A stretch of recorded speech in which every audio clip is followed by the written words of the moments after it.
when I talk to contemporaries of mine, you talk about ChatGPT or something, and they're like, oh, yeah, you talk to a 20-year-old or a 10-year-old, they know all about it. So, so rather than sort of, I think schools, rather than sort of saying, forget about this, don't use it, it should be a tool. It's a tool that we may just embrace. So instead of, if I had young kids now, I'd be saying, instead of saying don't use this AI, I'd say use it, learn how to use it, learn the best way to use it, but but put in what you can add, but use it. I said to them once, and they all wear this amazing year, and I'm like, so they got really good bonuses, and I said, just so you know, I said, anyone I see, and there's like 15 of them or something.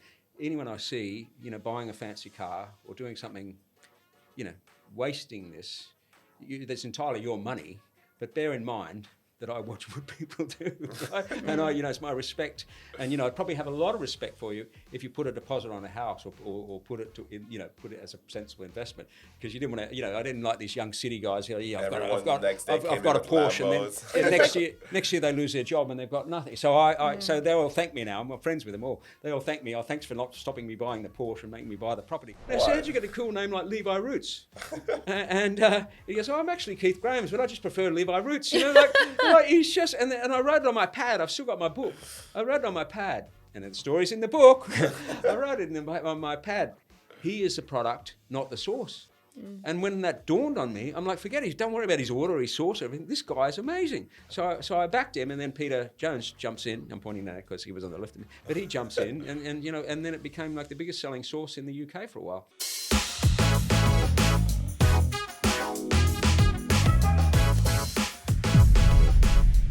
Right, Richard, thank you for joining us. We are so excited to speak about everything you've accomplished in life, and it Shouldn't take long. It seems like there's quite a long list, to be fair. So, I don't know. Do you want to kind of just start with telling us a little bit about yourself? I'm sure you have that 2-minute pitch or something of the sort. Well, I'm 64 now, so that 2 minutes could be a long time to say, not long. An accomplishment. Yeah, I'm Australian. Okay. I was born in the outback of Victoria, a state in Australia, about 500 miles from from Melbourne. I grew up in the care system. I was one of 11 children, so I had quite a deprived, tough childhood. Yeah, one of 11 children. We were undernourished and apparently neglected. But, I was the youngest of 8 children at that time, and we lived in 2 tents. I know this sounds like it's made up, but we lived in 2 tents. My father was a sheep shearer, and we travelled around mostly the east side of Australia, up and down, all the way up and down Australia while he was working.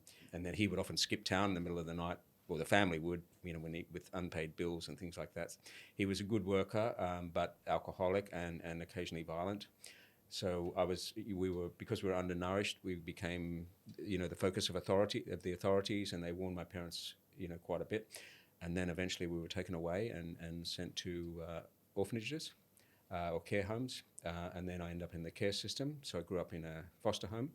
So part of the reason I'm doing that I'm sort of writing or thinking now at this time of life is also thinking of people who've been in that environment, because I had, because the reason I had some success in different things is, because I had people help me in different times. But over, people helping and a little bit of taking advantage of the good things that happened along the way. But that's sort of, over time I've gotten more used to talking about that. So that's my main focus now, is letting people know that it can be okay. So I eventually became a dragon. I've skipped a bit from there to, but we'll go back. We'll go back. No worries. Yeah. So then I ended up, and I was assessed as backward as a kid, and I was, didn't speak and had sort of behavioural issues. But eventually made my way to university and did well at university. I became a bit of a nerd, because I didn't speak. So I was into puzzles, and then I got into chess. And eventually I went to uni and did economics and maths, and did well with that, and got a scholarship at the Central Bank, the Bank of England, but in Australia. And then I was supposed to do a PhD in economics or maths maybe, but I gave it up and went into investment banking, and then did investment banking for about 12 years, in derivatives and then more into the trading side. Ran a hedge fund briefly and then retired, as one does at 34. Moved to Monte Carlo, and then had a couple of years where I didn't do much, and then got a bit bored, and then got dragged into business, and started doing business, and then I've done 120 startups, helped back and been involved with different degrees. End up on Dragon's Den.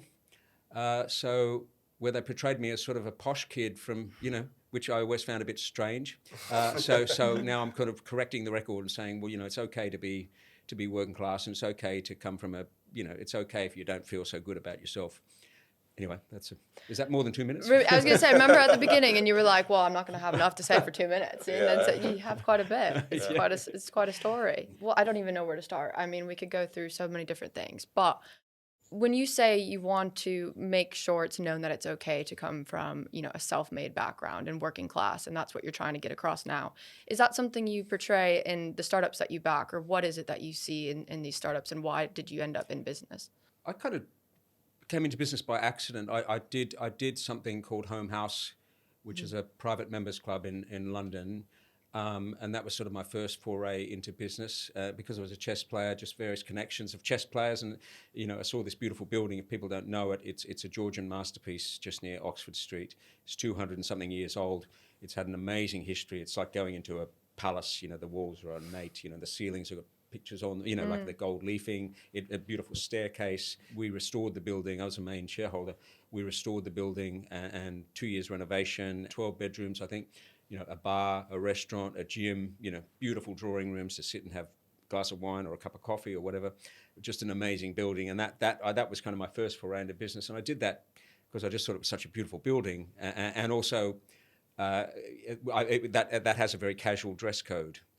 Which at the time, this was mid-90s, but back then, you'd come to London, and I didn't live in London, but you'd come to London, and it was so stuffy, whereas I was kind of, used to New York more than London, and where it was very casual. You could go in, if you're dressed okay, it sets its own level. But I'd come here, and the members' clubs were so stuffy. The last place I want to go to. So I did Home House, but the condition was that casual dress, lots of young people, men and women, young and old, every demographic, and so it became that's become more the model now, it's getting less and less formal. But that attracted me into business, and that was a success after a struggle. So then I thought business is easy. And then I've spent the next 20 years or something realizing it actually isn't that easy. Yeah. That's going to be the title of this video. Business is easy. Yes.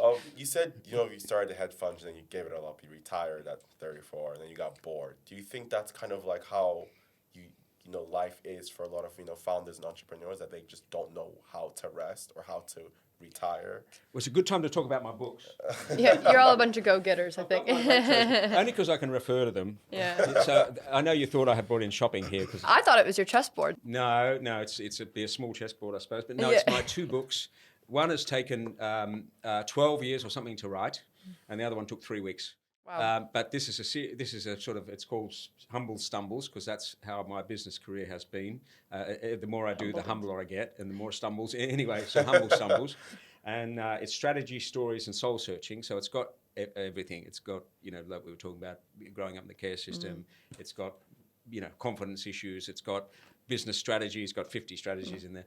And then that took 12 years to write, and I've kind of sped it up because I think there's going to be an explosion of books coming with AI, writing books. I thought I've actually gone to the effort of writing this myself, painstakingly. I better hurry up and bring it out. And then I was in Bali visiting my daughter, and I finished that. And then I wrote a book for young adults called Ricky Means Business, and that has all the lessons, but fictionalized for a young person. And actually adults have read it and like it. Is Ricky a spin on Richard? Well, yeah, I know, I guess, well spotted, but I've wrote it, which wasn't that easy, and I've done quite a lot of writing. I used to write for City AM, actually. I wrote it so that Ricky, I've got one daughter and 2 sons. I wrote it so that Ricky could be either a boy or a girl, not for any woke reason, or not anti-woke or pro-woke, but just purely because I wanted it to relate to boys or girls. And I was tempted to write Ricky with an I or something. But anyway, Ricky has been, and it's quite hard to write like that, without saying they. I didn't want to use funny pronouns. I just said, Ricky was amazed, and then Ricky thought that was good, Anyway, but Ricky can be a boy or a girl. But every chapter has a lesson. There's 30 chapters. So for young people, anyway, I wouldn't be surprised if that one does better than that one. Or maybe they won't do well at all. But anyway, they're the 2 books. Well, if it's for young people, I still might read it. What's that? Yeah. Are these available now? Can I go on, Amazon and order them? They will be, yeah. They will be by the time, yes, they will be. By the time that. And do we get to keep these? You can keep them. Okay, all right, great. When I was on Dragon's Den, I was very impressed with Trunky. I don't know if we're jumping around here a bit, but do you know Trunky? Trunky, when you go to the airport and there's these suitcases that are pulled along by kids. Okay, Yeah, I yes. did. And they were on Dragon's Den, and I tried to invest in them. I was the only one that made him an offer, and now he's Rob Lowe, I think it is Rob Lowe. Anyway, but it became like amazing, and every time I go to the airport, you see these things, and I should have offered more, but I went close to getting a deal, and I was the one he wanted apparently because of whatever he thought I was the best dragon, but anyway, but I was impressed, just with the books. I was impressed with him because I had these 2 suitcases and about 2 young kids, and he made me pay for them. Like I kept them. Oh, can I keep these? And he made them. So just when you were saying, can I keep those? I'm It's like, a salesman. well, you got to pay. But we won't worry about that. There are 2 things I want to touch on. You said you used to write for 6 a.m. Yeah. What was that like? Well, they're hard people to work for, aren't they? No. It was a delight. A lot of that was a seed of humble stumbles, because it was called, the column I wrote, weekly column, was called Confessions of a Serial Entrepreneur, which is in that. And I drew on that process, and it was a popular column, or at least Harry tells me that it was a very popular column. After It's like my column. It was the second most read after the editorial, which was maybe the editorial was not anyway. But it was a good. It went well, and they gave me the freedom to write. Sometimes I'd write about things which weren't really that businessy, like being shy or something, and the impact it has That's on business, you. yeah. So they didn't, I wasn't. So it was quite enjoyable, and so the book, Humble Stumbles, it has a lot of different. It does talk about shyness, and it does talk about personality and optimism and things like that, and relates it back to business where possible. But there's a lot of story. It's a story-oriented book. I was quite religious when I was a teenager, and also I always liked Aesop's fables. The fable, and I love Greek mythology. Being a bit of a nerd, I love I like the mythology. stories and just the little lessons, but they're accidental lessons. So actually, in the young adults book, I wanted to write the simplest sort of story with the most messages. So the simplest interesting story, like if you know the story, like Hercules, 12 Feats of Hercules, it's a simple story, but it's got a lot in it. So they let me write a lot of things which weren't business related, but had indirectly related to life or business. So it was very enjoyable to write. And then that sort of was my practice for writing Humble Stumbles. Okay, and another thing I also want to touch on, you also said something about AI, the rise of AI, and what have you noticed within AI, like which trend that you've noticed that people really need to kind of pay attention to? I mean, I think it's funny because as an older person now, it's almost, the younger people know more about it than the older people. When I talk to contemporaries of mine, you talk about ChatGPT or something, and they're like, oh, yeah. You talk to a 20-year-old or a 10-year-old, they know all about it. So, so rather than sort of, I think schools, rather than sort of saying, forget about this, don't use it, it should be a tool. It's a tool that we may just embrace. So instead of, if I had young kids now, I'd be saying, instead of saying don't use this AI, I'd say use it, learn how to use it, learn the best way to use it, but but put in what you can add, but use it. Don't it's a great resource. But I think we might be underestimating, if that's possible, what it's going to do in the next 2 years. But I'll say this, right? The election that we just had, the 2 elections, the US and the UK, I barely noticed, and I obviously didn't read everything, but I barely noticed any references to AI. Any, and I'm talking 1 or 2, like barely. NHS needing tidying up, or there's lots of places that could have been talked about. No one. It's not even in 2 years' time. Watch this back in 2 years' time, and let's see what happens when the next versions of these models come out. It's just going to be mind-blowing, and it's already a massive tool. Can you imagine the next level? So I think it's underestimated. Some people are scared of it, but the fact that it wasn't mentioned in either election is astounding.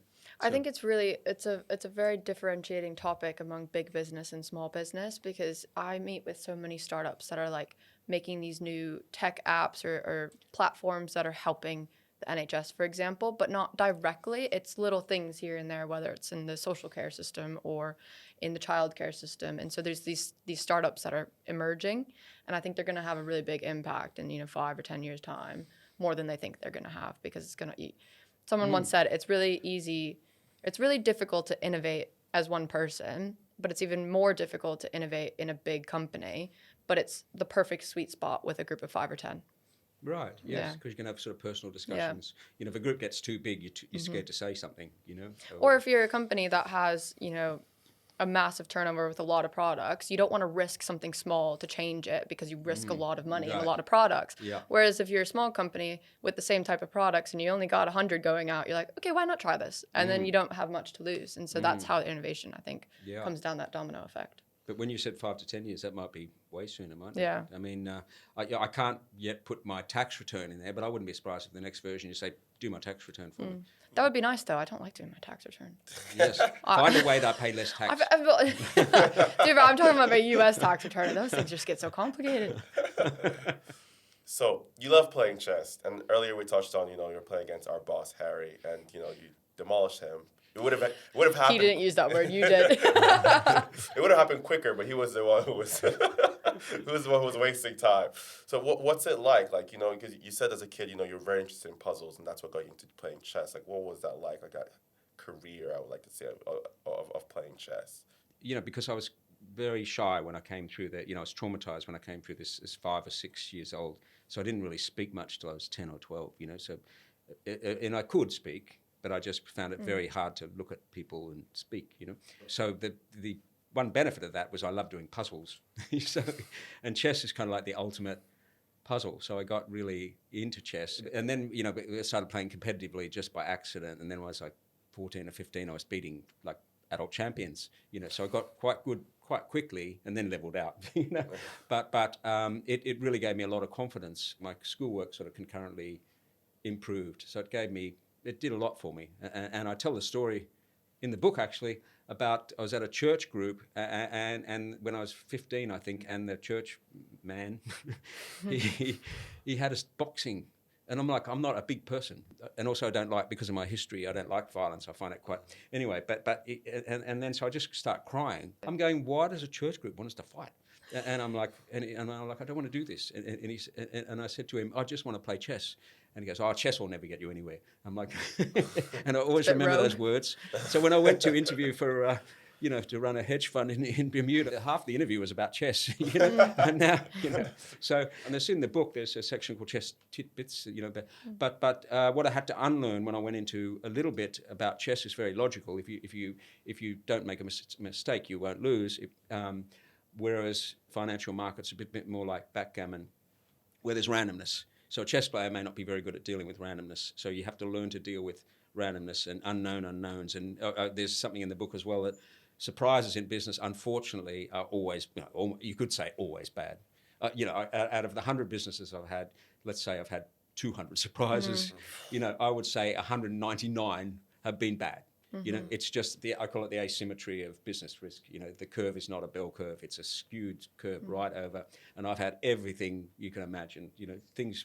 Things you wouldn't. I had a business where we were growing fish food. Believe it or not, I think it was like in the Leeds. little things you put in fish bowls. Yeah, like live fish food, because salmon. If you farm salmon, they have to give them artificial colorants because they don't come out pink. Otherwise, because they're not eating the right food. So they were, so there was we were trying to grow the right food to feed. Long story, but anyway, but the fish tank smashed somehow. And there's fish and I don't know. There's prawns everywhere, or whatever. But that sort of stuff you don't put in a business plan. So you never really see a business plan get hit. I back Net-a-Porter. That one you probably know of. That one I think is the only business plan I've ever seen that got hit, because there's all surprises are bad. So anyway, so chess doesn't teach you that. There's no surprises in chess. If something happens, you could have seen it. But in life, it's more like backgammon. They roll a 6 or something, and you're in trouble. No, it's very interesting because in chess you are always thinking 2 steps ahead, and I feel like you can't really necessarily. I can do 3 steps ahead. Right. Sometimes. Okay. I can maybe do 1. he's like don't insult. Okay. 4. But yeah, like that's the thing, is you can't always necessarily do that in business or with anything, because you never know what's going to happen. Yeah, there's too many things can happen, Yeah. and it's not always what. And also you can do the right thing. I put in there as well. I keep pointing at my book down there, but you can do the right thing and lose. Yeah. You can do a clever business idea and lose, or you can do a really poor idea and something will go your way, less likely, but something will go your way and work. You know, but particularly in trading. We see bad businesses, like bad ideas. Yeah, I think it's less likely. I mean, more when I was in the financial market. So I was back those days. So you're backing the Deutschmark, you know, and you might have the wrong idea, but you make money for the wrong reasons because because it's a bit of luck involved. So and then you can learn the wrong lessons. So sometimes you got to say, I lost money, but actually I did the right thing. So you insure your house. For example, if you have a house, or you insure something, and your house doesn't burn down. That doesn't mean, stupid me, I shouldn't have insured the house. That was a dumb decision, right? So, but if you looked at it purely like that, some people do that in business. You go, that didn't work, therefore it was a dumb decision or a silly decision. So the outcome doesn't always tell you the merit of the original decision. So you've got to break that connection. So when I was trading and there was this randomness, you have to say we might have done a high quality bet, but we lost simply because of the odds, random outcomes. And you mentioned there are no good surprises. Have you never had a good surprise?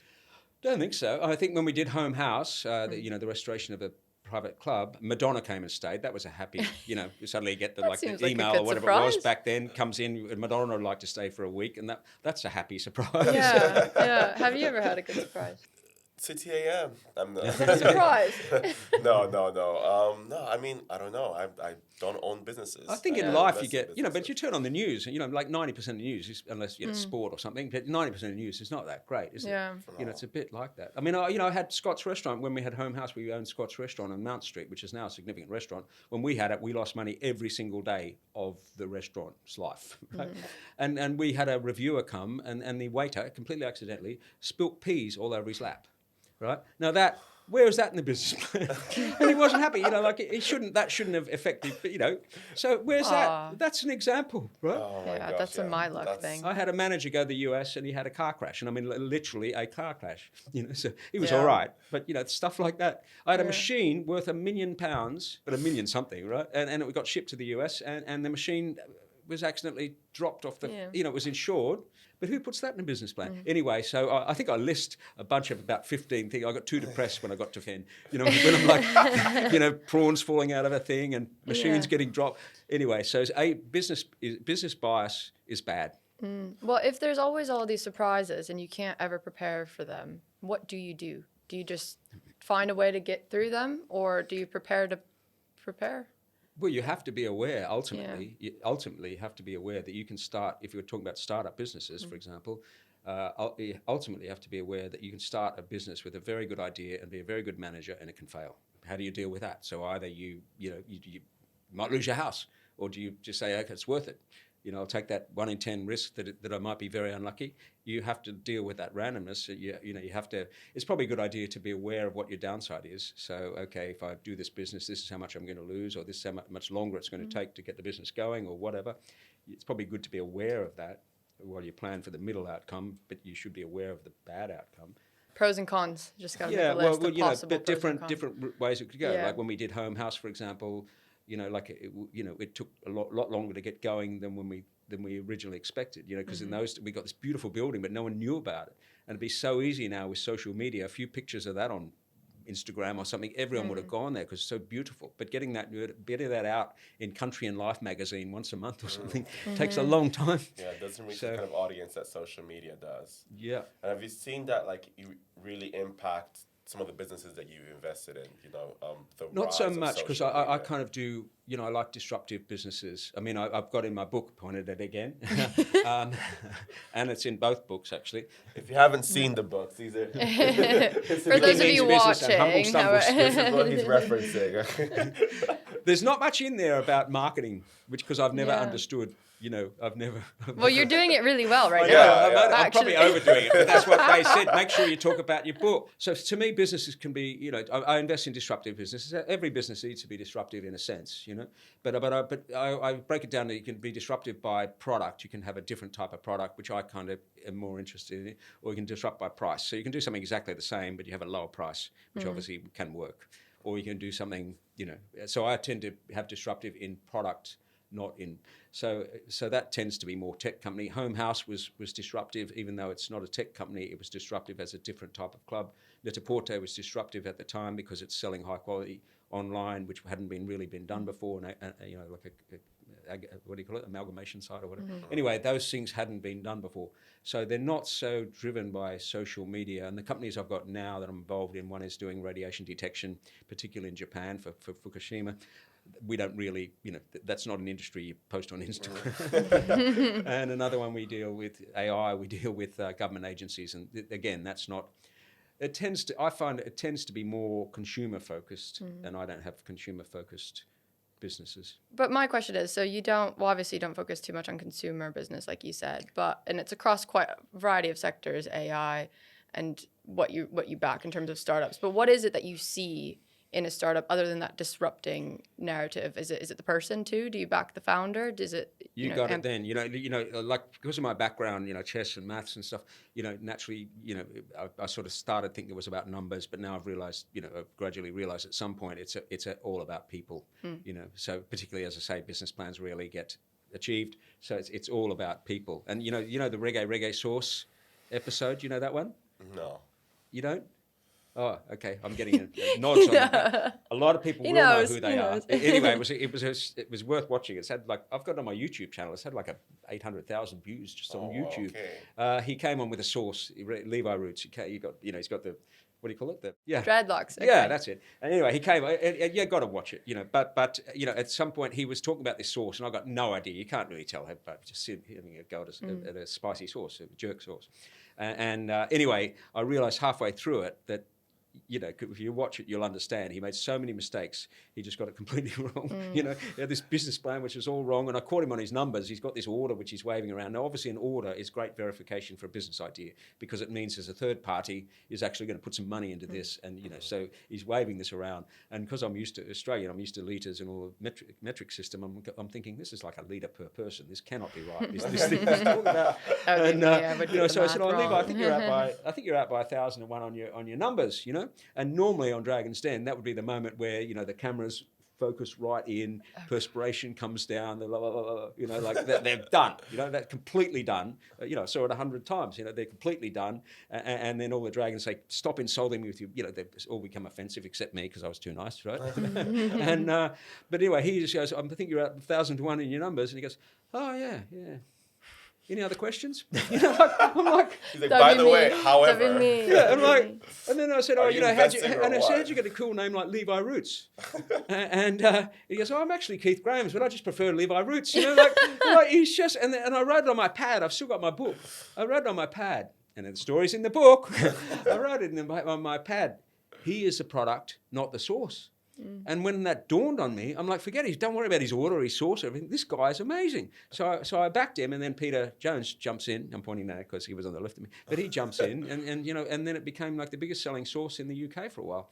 So, but that was exactly it. It's about now that was kind of different because that was a marketing. It was a power of his image, and just what he brought with it.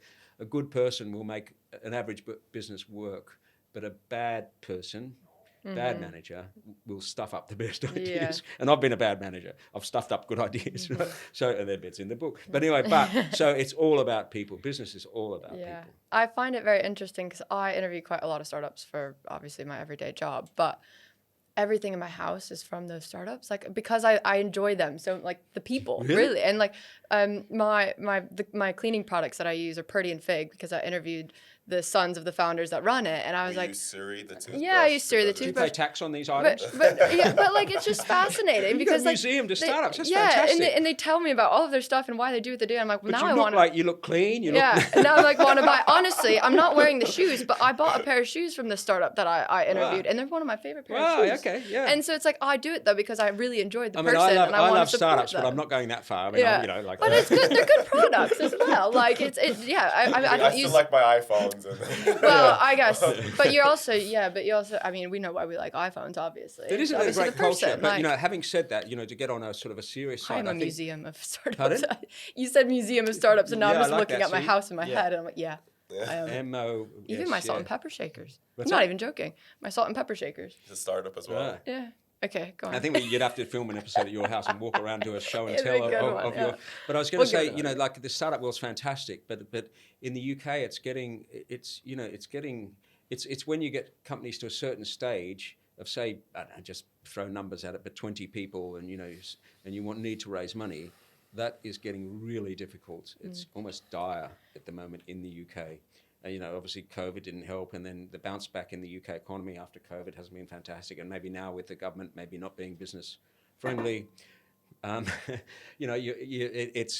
love startups, but I'm a bit concerned about the future of them in the UK, particularly when they're so strong in the US. You're sort of stuck between the US, where you've got billionaire money. You go to lunch. I've never done that. I wish I had. You go to lunch with an idea, and they'll give you 20 million over lunch and say, don't worry about making a profit. I call them infinite startups. Basically, just grab market share.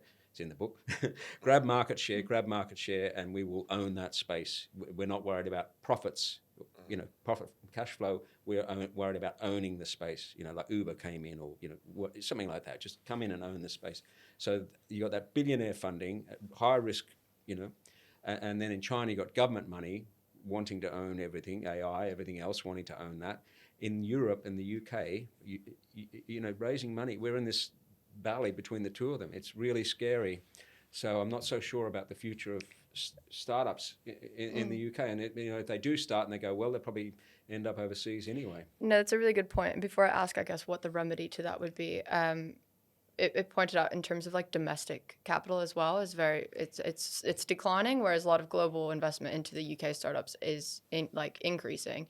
But then again, that sparks the argument of whether or not people are going to want to go over to the US anyway. Or whether or not they're going to. Sorry, what's increasing?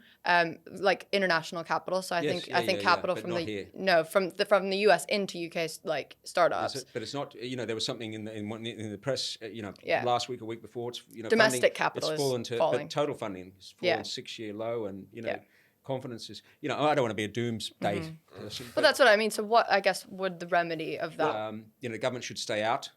Trying to say, government should sponsor this sector or this sector. And they always do like to do ones if there's any jobs involved or any headlines involved, where you've got a quiet little company, they do nothing. Right? But I think they tax breaks and incentives, there's a lot of little things which are stacked up. They've tightened up, I think they're talking about tightening up inheritance tax for investments in unlisted companies, things like that, EIS, SEIS, but R&D tax credits. I mean, these are technical things, but you get a credit from if you're spending money on R&D.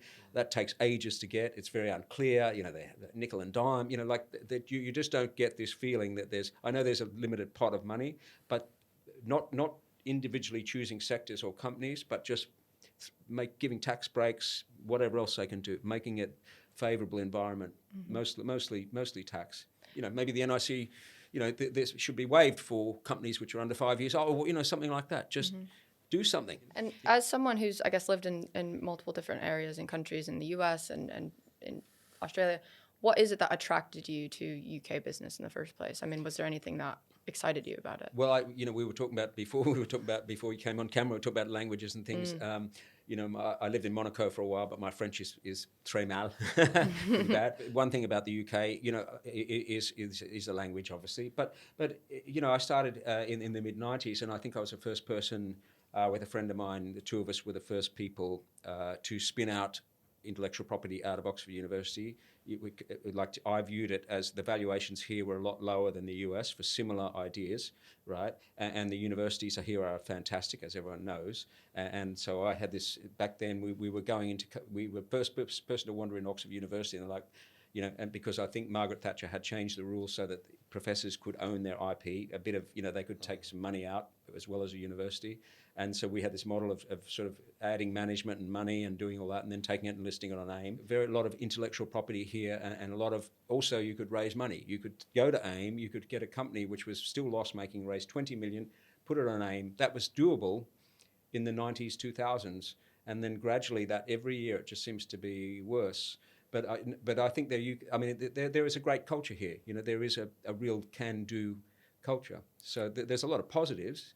It's just the current is against us, I think. And when speaking to entrepreneurs, what have you noticed that's like the big difference between an American entrepreneur and a British entrepreneur? Well, you're both American, and I'm Australian. Australian. I interviewed someone who actually, she started her business here, and she just upped and moved an entire family to New York.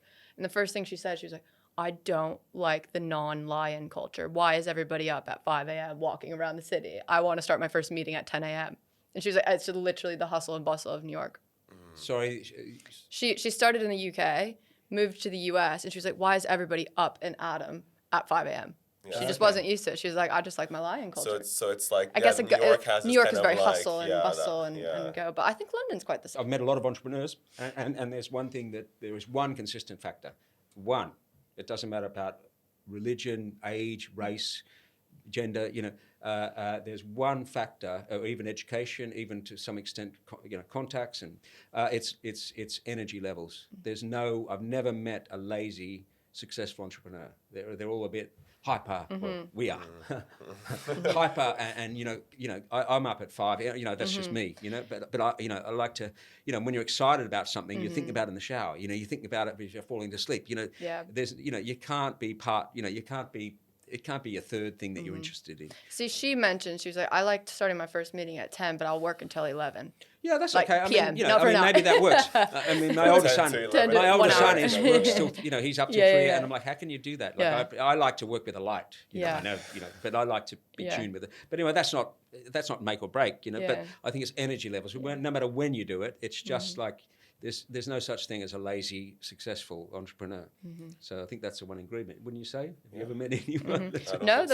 Actually, honestly, one of the last people we interviewed, she was like, I don't remember the last time I took a holiday. Maybe because her holiday is her work. She said she took holidays so she can she get liked out of her work business is her and look at the hobby. perspective. Yeah, if you like what you do, you don't have to take a break from it. Yes. You think it's like a puzzle, or like you're trying to think, Chess. what else could we do? Yeah, what else could we do with this business? That's the fun part, isn't It's always next. Can you tell us like your funniest Dragon's Den story? Okay. Oh, let me think. Chapter 6. No, there is. I'd say. There's a new book. For those not watching, he's pointing to his book. I was always bad at marketing. I'm still. You're really good at it now. No, I'm not. Home house. Like they said, I'll show some people around. Then I did it once. They wouldn't let me do it anymore because I don't like asking people for money. I feel like don't worry, I'll get you in for free. They're like, you can't say that. You got to charge people for membership.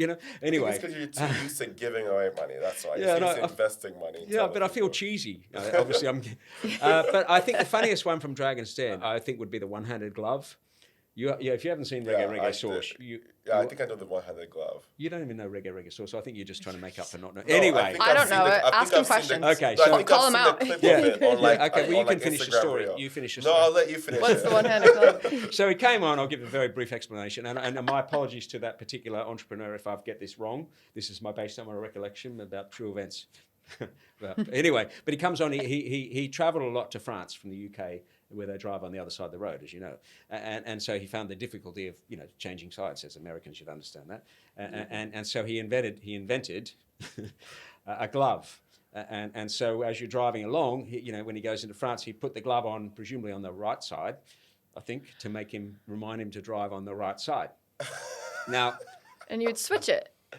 Yeah, well, no, because he's okay when he's back in the UK, but that's a good point. I'll get back to that in a second. Like, I don't know why he doesn't put a sticky note with an arrow on it or something. Drive over there, nutcase, or put something funny up or a big, anyway, but that was his invention, and he literally came on to Dragon's Den with that invention, right? But where it got funny in Dragon's Den... That's a tip, not an invention. Don't slag him off. I'm not slagging him off. It's an advice, you know what I mean? But he made it to Dragon's Den. But where it got funny was his anti... And my apologies again, too, because I'm Mr. Nice. But where it got funny was it turns out that he was somehow paying more to get one glove made than 2 gloves. Now that... yeah, so that actually got us laughing on, it's not that funny on Dragon's Den, but that got us all sort of, laughing a lot. And then Theo, to his credit, had a very clever idea, because he's like, well, have one business in in France selling the right glove and another one in UK selling the left glove. And the guy went away chuffed. Anyway, that's about as funny as it got, one-handed glove. I don't think the business has got going yet, so if you guys want a tip, you'd have one of those at home pretty soon, won't you? Yeah, literally. In your museum of Yeah. invention. I mean, you have to admire his confidence to go in there and be like, I'm going to sell to you guys a glove. That's what I'm pitching. Well, I'll tell you though, just Was going it a back to nice reggae, glove? going back to Reggae Sauce, that the BBC deliberately put on things that are fodder, that just sort of meant to be funny. So I assume he was put on meant to be funny to lighten up and make the other ones look really clever. So you have, But having said that, so I assume he was one of those. But Reggae Sauce they never thought he'd get, they just thought he was, oh yeah, you're going to get kicked off. But he ended up being one of the most well-known Dragon's Den episodes ever, even though he was probably just sent on just to have 1 minute to laugh at him. So my question is, was the one-handed glove exactly what you thought it was before he's told you that story? No, that's not what I thought it was. It. That's absolutely not what I thought it was at all. But that's so funny. I would never have thought someone would come on and try and be like, oh, well, guess this is a brilliant idea. All right? I think it has potential. Don't tell anybody. I kept looking at him thinking, is this a comedian? Is this one of those comedy things? Wait, but did it actually, like, is it an actual business now? Like, did it work out? I haven't seen it, but I don't monitor it that closely. Right. But you know, I might look it up. Look it up. I'm intrigued now. What was it like running the investment? Was it you had a fund management that you used to do, right? Hedge fund. Yes. So what was okay? That's one way of saying it. More a trader. Okay, so what was it like when you were running the fund management, the hedge fund? What was it like before you retired? How was that like, and why did you decide to retire when you did? So I kind of started out on the math side, designing derivatives, and back in the days when you didn't really have laptops and all. So a lot of, at the age of 24, 25, I was figuring out $200 million swaps for desks, for salespeople. On paper, and like hoping I don't get a plus and a minus mixed up, or because of my maths background, and so it had to be right, and I love that. I gradually got involved in taking more risk, and then because of my economics background, I was, was taking risks in the market, and then that became my sole job, and I was made a director when I was in mid-20s. So you can imagine from me coming from the care system with absolutely no money, and at 18, you're having to leave and having no parents, and I had to do night school to go to university at the beginning because I had no money and no parent, no family. So it was all very, very tough. And then, then I started earning a lot of money. So, what did you do with all that money? Well, I saved it because I had, imposter syndrome. Like I never thought, I got money. I'm like, well, that's not going to happen again. Someone once asked me what I would do with my first million, and I was like, I'd probably hoard it until I needed it. I was a squirrel. And the guys working for me, and they're girls as well, but people working for me, I said to them once, and they all wear this amazing year, and I'm like, so they got really good bonuses.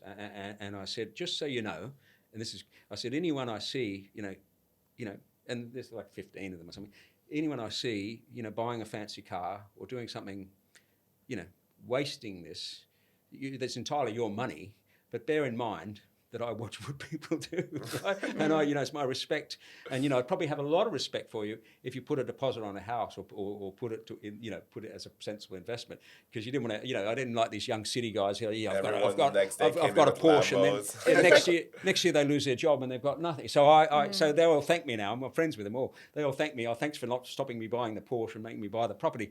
But so to get back to your question, which I almost lost there for a second, so I did it for a long time, and it's about looking at economic statistics. It's about reading and knowing what the trade unions are doing in Germany and what's happening in France. Like imagine right now, with the things happening in France, or so it's a lot of detail, and also it was changing a bit where if there was an election, some of the funds actually send people around to try to ask people who they voted for to get the early. The hedge fund business got tougher and tougher, and I used to find patterns in the market, repeatable patterns, which would be attacked now by AI. The AI is going to find patterns faster than we can. So I retired too early. I'd be a billionaire by now because I was probably the highest paid hedge fund person in the world in the mid 90s.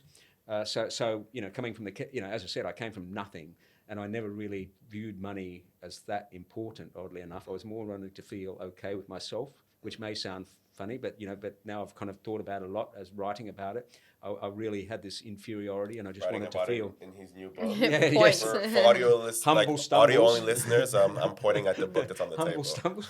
But so it was really about just feeling like I was good at something, but after 12 years and having worked so hard as a student and everything, I just felt like a rest, and I wasn't burnt out. I mean, I just thought, I'm gonna, and I moved to Monte Carlo.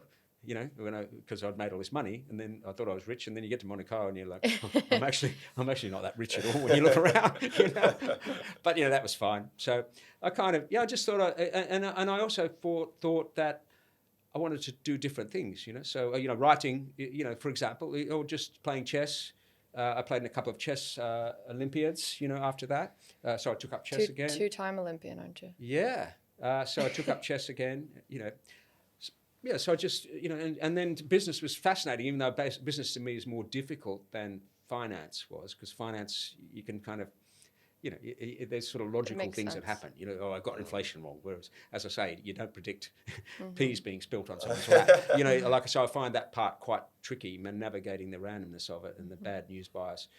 But I just thought I wanted to do different things in life, and I don't regret it. Even though I could have made a lot more money being in the hedge fund world, I don't really regret it because I feel like I've got, a lot of experiences in life, which is what it's about, isn't it?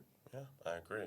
And going into 2025, like what's like the most interesting business that you're currently like maybe investing in, like a small startup that you're investing in? Yeah, I have my radiation company, which is literally 20 people on the Isle of Wight called Innovative Physics, and I've been involved. We started. We basically bought it out of liquidation, me and the managers, and we decontaminate nuclear reactors. So say for example at Fukushima, and we are the clever bit. So we are AI, and these guys are so funny because everyone says they're AI now, but they were talking about neural networks, and because of my maths background, I'm like, well, neural networks, that's now called AI, and they go, yeah, AI. I'm like, you mean we are an AI company? Yeah, we're an AI company. But they must be the only company in the world that's got any AI that doesn't mention it. Anyway, but they are very clever physicists. And so this sort of arm will go into the middle of a reactor to take out, because they have to decontaminate this. I don't know if you know, but in Fukushima, they had a disaster. Yeah. So they have to, and it's going to take 50 years, but they make this sort of snake that goes in, and they have to take bits out slowly one by one. And you can't, if they're both radioactive, you can't put them together. So we identify how radioactive each bit is and whether it can be put together and all that. The smarts on the end of the snake. Mm-hmm. So that company it's taken 10 years, but has beaten off much bigger players and proved that they have the best technology. Mm-hmm. So that's exciting to me. I may not have told it that excitingly. 2025 is the year for it. Yeah, for sure. Yeah, but we've got we're with the discussions we have are about 20-year contracts. Yeah. So I'm just hoping to live that long. And if I was an entrepreneur and I wanted you to invest in my business and my startup idea, what is the kind of things that you want to hear, or what is it that you're looking for? Personality traits, or well, obviously not being lazy. I find it interviewing people for anything, even in finance or whatever, you often learn more about someone not actually asking them direct questions about that field. You might ask them what they're interested in, and find out. I learned a lot about interviewing, which why I thought Dragon's Den.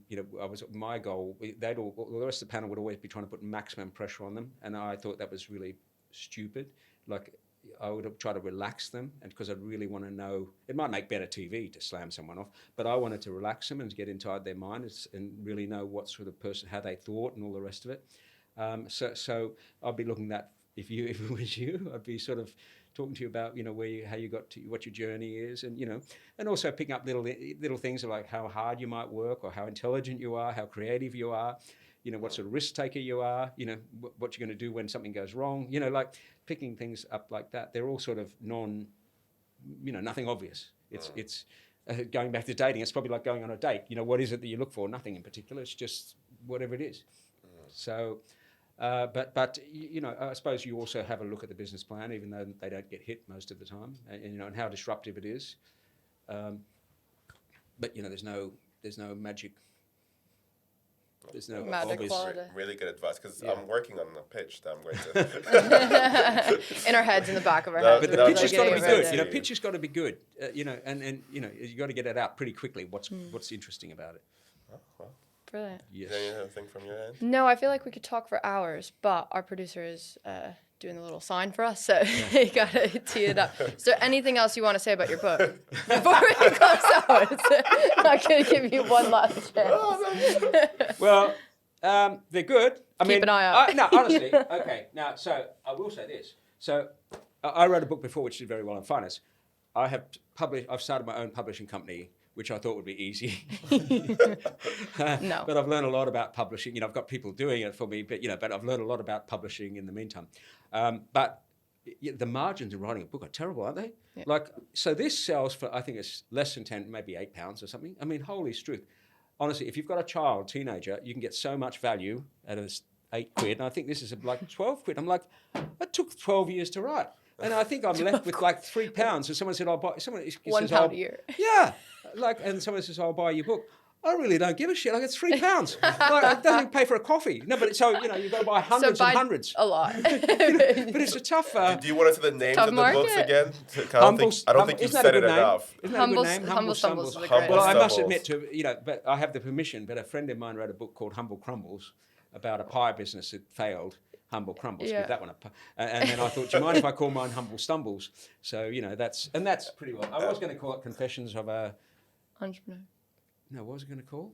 Anyway, Confessions of a Dragon or something. But anyway, Humble Stumbles. And this is Ricky Means Business. As I say, Ricky can be a boy or a girl. So one of the reasons I didn't go with a publisher is when a book came out before, I went on TV, went on different shows, and you talk about the book. It's all changed now. Now you've just got to build up the social media following.